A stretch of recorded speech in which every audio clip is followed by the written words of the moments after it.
여러분, 아픈 피부를 치료하는 것이 미용 시술을 하는 것보다 돈이 안 된다면 어떨 것 같으세요? 좀 이상하게 들리죠? 오늘 저희가 바로 그 얘기를 해보려고 합니다. 왜 한국의 실력 있는 피부과 의사들이 아픈 환자들을 치료하는 걸 점점 포기하고 있는지 그 충격적인 현실 속으로 한번 들어가 보겠습니다. 자, 이야기의 시작은 이렇습니다. K뷰티의 중심지, 바로 이 서울에서 아주 잘 나가던 피부과 의사 한 분이 계셨어요. 그런데 이분이 갑자기 정말 잘 되던 병원 규모를 스스로 줄여버리는 정말 이상한 결정을 내립니다. 도대체 왜 그랬을까요? 지금부터 이건홍 원장님의 이야기를 통해 그 이유를 한번 따라가 보죠. 사실 불과 몇 년 전만 해도 이 원장님은 정말 큰 꿈을 꾸고 계셨어요. 피부 질환으로 고통받는 환자들을 위한 뭐랄까 최고의 치료센터를 만들겠다. 이런 포부로 병원을 무려 4배나 키웠거든요. 근데 지금은요? 그 거창했던 꿈은 그냥 살아남기 위한 몸부림 앞에서 완전히 방향을 잃어버렸습니다. 아니, 어떻게 이런 일이 벌어진 걸까요? 이 상황을 제대로 이해하려면 시간을 좀 되돌려서 이 원장님이 처음 왜 피부과 의사가 되려고 했는지 그 시작점부터 살펴봐야 합니다. 보통 피부과 하면 돈 잘 버는 미용 시술? 이걸 많이들 떠올리잖아요? 근데 이 원장님은 좀 달랐어요. 남들이 다 그쪽으로 갈 때 이분은 복잡한 피부병의 원인을 찾아내는 마치 탐정처럼 그 퍼즐을 푸는 진짜 의사가 되고 싶었던 거죠.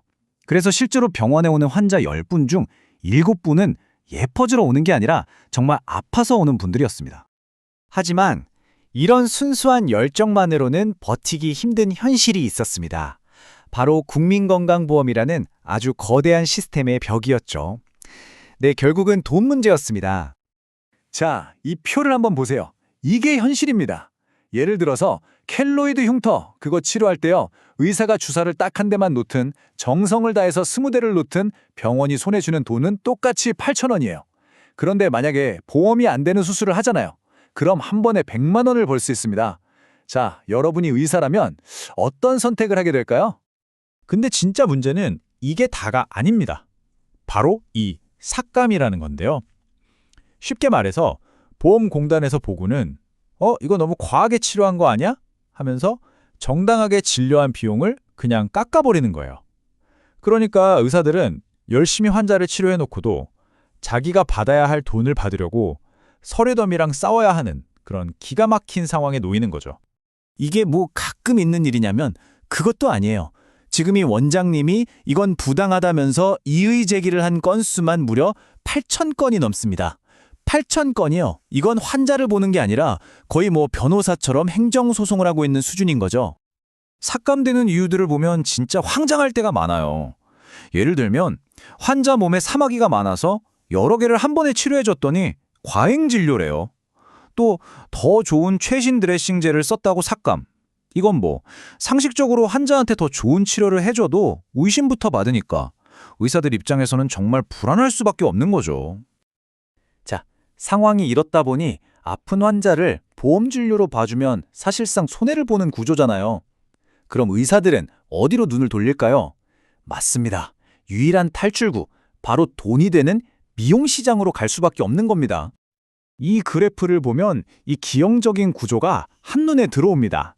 정말 놀랍지 않나요? 병원을 찾아오는 환자의 80%는 아파서 오는 분들인데 이분들이 내는 진료비는 병원 전체 수입의 30%밖에 안 돼요. 그런데 나머지 20%? 그러니까 미용 시술을 받으러 오는 분들이 병원 수입의 70%를 만들어내고 있는 겁니다. 이 일은 아픈 환자한테 훨씬 많이 하는데 돈은 미용 고객이 벌어다 주는 거죠. 이게 바로 이 시스템이 가진 모순이에요. 그리고 여기에 K뷰티 열풍이 불을 지폈습니다. 외국인 관광객들이 한국에 와서 피부과에 하루에 쓰는 돈이 수천만 원에 달하기도 하니까요. 의사 입장에서는 힘들게 보험 진료하면서 삭감 걱정하느니 이게 훨씬 더 매력적으로 보일 수밖에 없겠죠. 자, 그래서 어떤 결과가 나타나고 있을까요? 정말 슬픈 현실인데요. 요즘 새로 개원하는 병원들은 아예 피부 질환 치료라는 말을 간판에서 빼버리는 경우도 많다고 합니다. 왜냐? 아픈 환자를 받으면 돈이 안 되니까요. 이제 막 의사가 된 젊은 세대에게 아픈 환자는 치료해야 할 대상이 아니라 병원의 경영을 위협하는 리스크가 되어버린 셈입니다. 이건 그냥 이건웅 원장님 한 사람의 힘든 이야기가 아닙니다. 어떻게 보면 이건 우리 의료 시스템 전체, 특히 사람들이 아플 때 꼭 필요한 필수 의료의 미래에 켜진 아주 섬뜩한 경고등이라고 할 수 있습니다.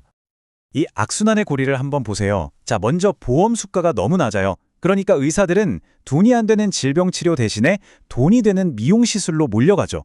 그러면 어떻게 될까요? 당연히 피부과나 내과, 소아과 같은 필수 분야를 하려는 젊은 의사들이 점점 사라지게 됩니다. 그럼 마지막에 누가 피해를 볼까요? 결국 아플 때 찾아갈 병원이 없어진 환자들만 남게 되는 겁니다. 정말 위험한 악순환이죠. 10년 넘게 이 부조리한 시스템과 싸워온 이 원장님은 결국 이런 말을 합니다. 내가 이렇게 자부심을 가졌던 이 일을 과연 후배들에게 자신 있게 물려줄 수 있을까? 솔직히 자신이 없다. 한평생 환자를 위해 살아온 의사가 이제 희망을 이야기하지 못하는 겁니다. 이건웅 원장님의 이 고민은 비단 한국만의 문제는 아닐 겁니다. 전 세계 모든 나라가 한 번쯤 생각해 봐야 할 근본적인 질문을 던지고 있죠. 만약에 우리 사회의 의료 시스템이 아픈 사람을 고쳐주는 것보다 겉모습을 더 아름답게 만드는 일에 더 큰 보상을 해준다면 과연 마지막에 우리를 치료해줄 의사는 누가 남아 있을까요?